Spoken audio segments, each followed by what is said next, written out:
여러분, 지금 다뤄볼 문제는 분자 간 인력에 대한 문제입니다. 우선 첫 번째 새끼 문제 A에 대해서 살펴보도록 하겠어요. 우선 첫 번째 나오는 분자 CH3OH하고 그 다음에 CH3SH, 우선 두 녀석에 대해서 루이스 구조를 그려봤습니다. 모든 그 화학적 분석에 대한 시작은 루이스 구조부터 시작이 돼야 돼요. 왜냐하면 루이스 구조 속에서 많은 정보를 얻어낼 수 있고 그게 기본이기 때문에 항상 이 문제와 직접 관계가 없다라고 생각하지 말고 항상 분자 구조가 나오면 루이스 구조를 먼저 그려보고 시작합시다. 그럼 여기서 보시다시피 여기는 산소가 들어있고 여기는 황이 들어있죠. 근데 산소하고 황은 서로 어떤 관계예요? 주기율표상에서 같은 16족에 들어있는 동일한 동족 원소죠. 그래서 이 둘 같은 경우 지금 루이스 구조가 어떻습니까? 완전히 똑같죠. 이런 관계를 뭐라고 한다고 했었죠? 루이스 구조가 같은 관계를 바로 아이소 일렉트로닉. 그래서 우리말로 직역을 하면 등 전자 관계라고 하는데 영어 표현으로는 아이소 일렉트로닉이라고 해요. 그래서 둘은 지금 루이스 구조는 똑같습니다만 이 둘의 물리적 구조는, 물리적 성격은 상당히 다를 수 있어요. 그거를 첫 번째 A에서 설명을 하라고 하는 건데, 우선 이름은, 이 녀석은 메테이놀이에요. 얘는 메테인 사이올이라고 합니다. 여기서 메트라는 어근이 나오죠. 메트라는 어근은 탄소가 하나. 보시다시피 메테이놀이 됐건 메테인 사이올이 됐건 이 탄소 하나씩 들어있죠. 메트라는 어근을 쓰고 OH가 붙어 있을 경우는 올, 그 다음에 SH가 붙어 있는 경우는 사이올이라는 표현을 씁니다. 뭐 어쨌건 그래서 우선 루이스 구조를 확인해 봤고요. 그 다음 두 번째는, 여기서 이 문제에서 가장 중요한 핵심은 바로 수소결합이에요. 수소결합 수업 시간에 배운 적 있죠. 그래서 수소결합이 나타나려면 항상 어떤 단위가 나타나야 됩니까? 바로 FH, OH, NH, 이 세 가지 단위가 반드시 있어야 되죠. 다른 구조에서는 나타나지 않습니다. 사실은 좀 전문적 영역에서는 수소결합이 나타나는 또 하나의 예가 있지만 공교육 과정에서는 이 세 개면 충분합니다. 그래서 지금 주어져 있는 메테인 사이올과 메테이놀 중 메테이놀에서는 지금 보시다시피 OH라는 단위가 발견되고 있어요. 그럼 이 OH라고 하는 것을 지금 여기서 이제 분석을 좀 해보면, 산소하고 수소를 비교했을 때 둘 중 전기음 송도가 어디가 당연히 큽니까? 산소가 훨씬 더 크기 때문에 산소가 보시다시피 큰 마이너스 성격을 갖게 되고, 이 분자에서도 마찬가지겠죠. 그 다음에 수소는 어떻게 돼요? 전기음 송도가 작기 때문에 상당히 플러스 성격이 강하게 나타나겠죠. 즉 상당히 큰 극성이 나타날 수 있습니다. 이럴 때 플러스인 부분과 마이너스인 부분 사이에 정전기적인 인력이 나타날 수 있는데, 이러한 정전기적 인력을 뭐라 한다고 했죠? 그것을 수소결합이라고 했죠. 그래서 영어로는 하이드로라이스 반딩이라고 하고 우리말로는 수소결합이라고 합니다. 그래서 이것이 지금 메테이놀에서만 나타날 수 있는 분자가 상호작용이 되겠어요. 근데 이 수소결합은 아시다시피 어때요? 상당히 강한 그 극성 분자간 인력이죠. 그게 나타나면 어떻게 된다고 했어요? 끓는 점이 상당히 높아질 수 있다고 했습니다. 그래서 이 A번 문제에 대한 설명을 할 때 가장 중요한 핵심 단어는 수소결합이에요. 이 단어가 반드시 들어가야 되고 이 뉘앙스로 논술을 하시면 되겠습니다. 보시다시피 분자량도 둘 중에 어디가 오히려 더 커요? 메테인 사이올이 더 크죠? 그럴 수밖에 없죠. 황의 원자량이 더 크기 때문에. 하지만 여기에서 보시다시피 황보다는, 그러니까 황의 원자량이 더 커서 분자량이 더 크지만 여기는 이 산소가 어떻게 되겠어요? 들어있는 OH 단위 때문에 수소결합을 통해 이 녀석이 분자량이 더, 끓는 점이 더 커진다라고 설명하시면 되겠습니다. 그 다음 문제는 무극성 분자의 분산력에 대한 얘기입니다. 진온하고 알곤을 비교해서 끓는 점을 비교하라고 한 건데, 보시다시피 가장 중요한 속성이 바로 뭐겠습니까? 바로 이 분산력에 대한 얘기겠죠. 그럼 분산력에 영향을 주는 요인에 뭐가 있어요? 바로 구조가 영향을 주고, 그 다음에 구조가 이제 분산력에 영향을 줄 수 있죠. 그리고 이제 분자간 인력 중에 극성의 요소가 있을 수는 있는데, 보시다시피 진온이나 알곤이나 다 무슨 기체예요? 바로 비활성 기체죠. 그럼 기본적으로 비활성 기체는 극성이에요, 무극성이에요? 둘 다 기본적으로 무극성이에요. 극성이 거의 나타나질 않죠. 그래서 극성이 없는 것으로 진온하고 알곤은 극성이 비슷한 거예요. 그리고 구조라고 해봤자 진원하고 알고는 단원자 그냥 그 분자잖아요. 즉 구형이라고 생각할 수 있으니까 요 둘은 구조하고 극성이 서로 같다라고 볼 수 있는 거죠. 그럼 이때 여기서 분산력에는 분자량이 영향을 줄 수 있으니까 분자량 차이에 따른 분산력과 끓는 점의 차이가 있다라고 보시면 됩니다. 그래서 실제 문헌을 찾으면 진원하고 알곤의 분자량 각각 이런 정도의 차이가 있어요.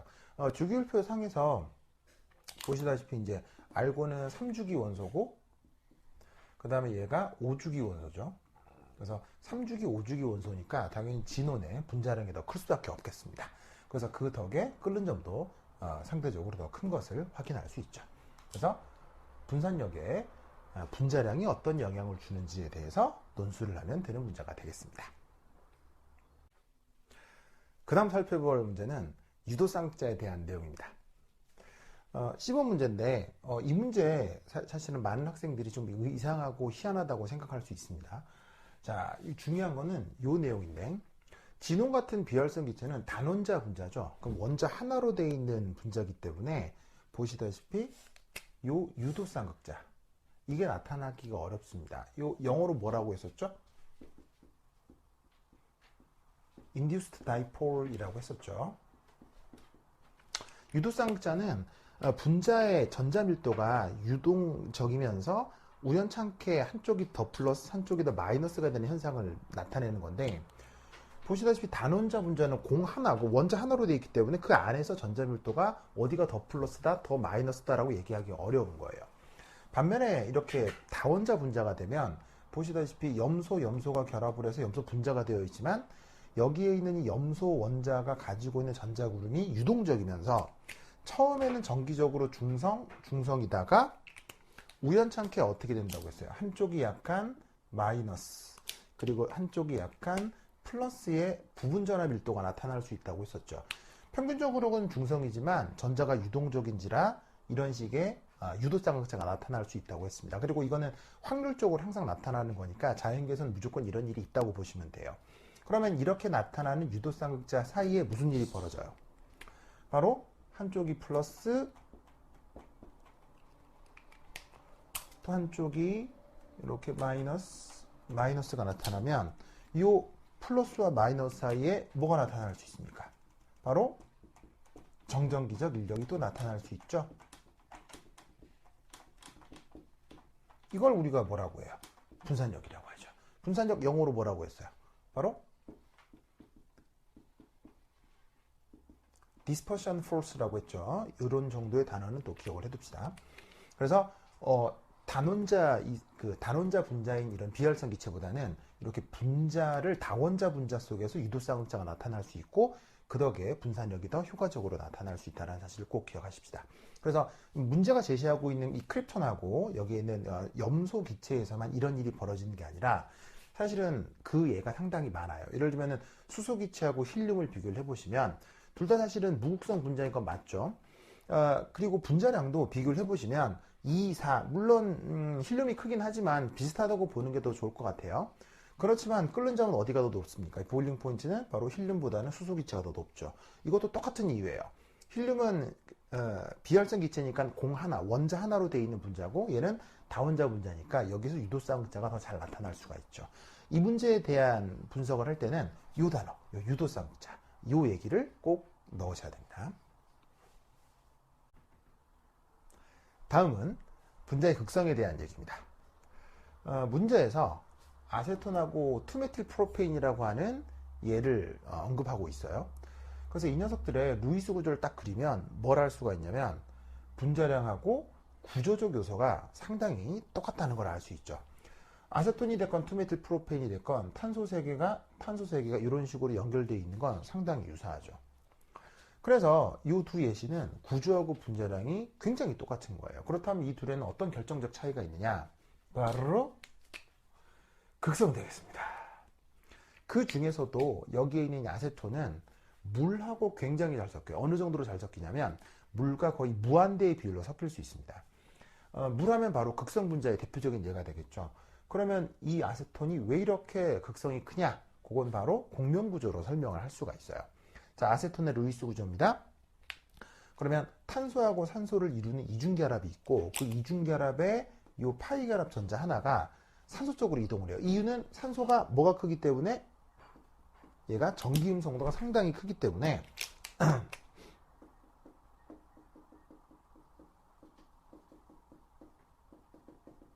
이런 식으로 파이결합 전자가 산소 쪽으로 이동을 할 수 있게 되는 거예요. 그래서 어떻게 되냐면 이 파이결합 전자가 산소 쪽으로 이동을 하고 원래 산소에 비공호 전자가 있죠. 그러면 이때 여기에 있는 이 산소가 형식 전하가 마이너스가 되고 그리고 그 덕에 파이결합 전자를 빼앗긴 탄소는 플러스 형식 전하가 나타나게 되는 거예요. 그래서 이런 식의 공변 구조 때문에 이 산소는 또 마찬가지로 델타 마이너스 음전하 속성이 상당히 강하게 나타나고 여기에 있는 이 탄소는 또한 델타 플러스 양전하 속성이 또 상당히 강하게 나타나는 겁니다.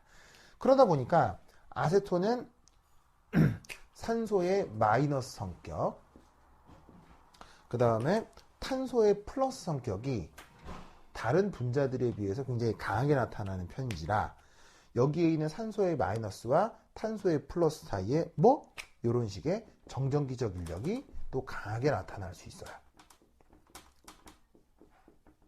그래서 어떻게 되냐면 여기에 있는 이 아세톤 같은 경우는 극성에 의한 분자간 인력이 상당히 크고 그만큼 상대적인 투메틸 프로페인보다 끓는 점이 더 높다 이렇게 설명하시면 됩니다. 이 문제를 논술할 땐 이 공명 구조를 그려서 설명하는 것이 가장 효과적입니다.